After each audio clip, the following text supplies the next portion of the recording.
करेंगे 9th class का exercise 9.2 का क्वेश्चन नंबर 2। क्वेश्चन है if two equal codes of a circle intersects with in the circle prove that the segment of one code are equal to corresponding segments of the other code. यानी कि हमारे पास कोई एक circle है, इस circle में ए B और C D दो इक्वल कोड है जो एक दूसरे को पी पॉइंट पर इंटरसेक्ट करती हैं। तो हमें प्रूव करना है कि इसके जो सेगमेंट्स पार्ट हैं वो इक्वल है, यानी कि बड़ा वाला पार्ट है वो बड़े पार्ट के इक्वल होगा और छोटा पार्ट छोटे पार्ट के इक्वल होगा। यानी कि जो ए पी है डी पी के इक्वल होगा और जो सी पी है वो बी पी के इक्वल होगा। ये प्रूव करना है। तो सबसे पहली हेडिंग हमारे पास गिवन में हमें जो भी दिया है उसे लिखेंगे। यानी हमें दिया है कि जो ए बी है और सी डी है दो इक्वल कोड है, तो इन्हें हम यहाँ लिखे हैं ए बी इक्वल टू है सी डी, ये हमें दिया हुआ है।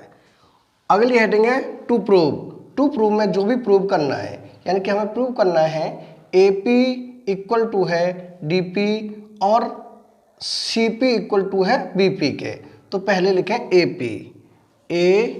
पी इक्वल है डी पी।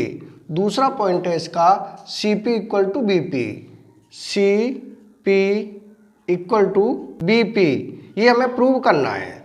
अगली हेडिंग है कंस्ट्रक्शन में हम करेंगे सबसे पहले तो हम ओ सेंटर से कोड ए बी और कोड सी डी दोनों पर एक लाइन ड्रॉ करेंगे जो कि दोनों पर परपेंडिकुलर होंगे, यानी कि O M perpendicular A B और O N perpendicular C D. तो यहाँ लिखें draw O M perpendicular A B, O M perpendicular है ए बी, और दूसरा है ओ एन परपेंडिकुलर है सी डी पर, ओ एन परपेंडिकुलर है सी डी, और हमने ओ पी को ज्वाइन कर दिया। यहाँ लिखेंगे ज्वाइन ओ पी, यानी ओ पी को ज्वाइन कर दिया। अगली हेडिंग है प्रूफ। तो अब हम करेंगे प्रूफ, यानी अब हम लेंगे जो ए बी है सी डी के इक्वल है और जो O M perpendicular A B है, इसका मतलब ओ एम ए बी को इक्वल पार्टों में डिवाइड करेगा और ओ एन सी डी को इक्वल पार्टों में डिवाइड करेगा। तो इसे हम लिख सकते हैं A M equal to B M. यहाँ लिखें ए एम इक्वल टू है बी एम, इक्वल है यानी कि ये 1/2 हो जाएगा ए बी का हाफ हो जाएंगे। तो यहाँ लिखें 1/2 ए बी। आगे हम देखेंगे जो ओ एन है परपेंडिकुलर है सी डी पर, तो इसका मतलब जो डी एन इक्वल टू हो जाएगा सी एन, ये हाफ हो जाएगा सी डी का, यानी कि डी एन। यहाँ लिखें डी एन इक्वल टू है सी एन, तो यहाँ लिखें सी एन इक्वल हो जाएगी 1/2 सी डी के, सी डी, यानी 1/2 सी डी के इक्वल हो जाएंगे ये। जब कि हमें दिया हुआ है कि जो ए बी है सी डी के इक्वल है, तो ये ए एम डी एन के इक्वल होगी और बी एम सी एन के इक्वल होगी। हम लिख सकते हैं A M equal to D N and B M equal to C N, या लिखें B M equal to C N, ये हो जाएगी। इसे हम इक्वेशन माने फर्स्ट, और हमें दिया हुआ है कि जो ए बी है सी डी के इक्वल है, इसलिए इक्वल हो जाएंगे। आगे अब हम प्रूव करेंगे इन दोनों ट्रायंगल को कॉन्ग्रुएंट दिखाएंगे, यानी कि ट्रायंगल ओ एम पी और ट्रायंगल ओ एन पी, इन दोनों ट्रायंगल को। तो यहाँ लिखें in triangle O M P and triangle O N P, इन दोनों ट्रायंगल में। तो इनमें हम देखेंगे जो ओ एम है ओ एन के इक्वल होगा, क्योंकि सेंटर से इक्वल कोड पर खींची गई रेखा है, तो ये ओ एम इक्वल टू हो जाएगा ओ एन। तो यहाँ लिखें O M equal to O N. दूसरा पॉइंट देखेंगे जो ओ एम है यहाँ परपेंडिकुलर होगा और ओ एन है यहाँ परपेंडिकुलर होगा, यानी 90 डिग्री का एंगल बनाएंगे।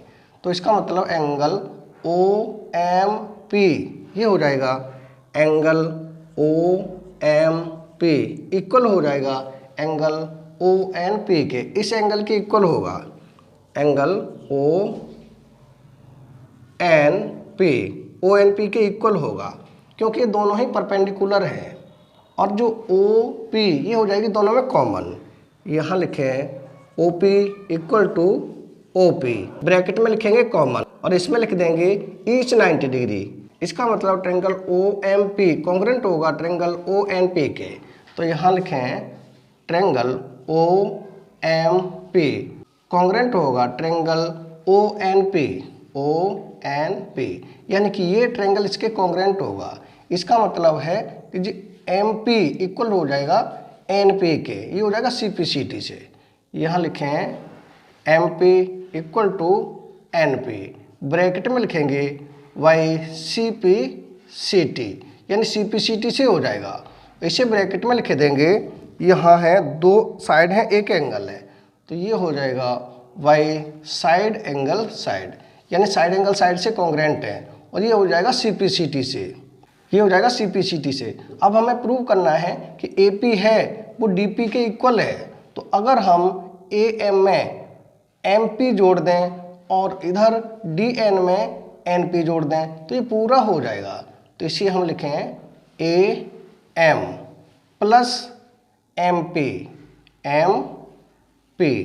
इक्वल है D N plus N P.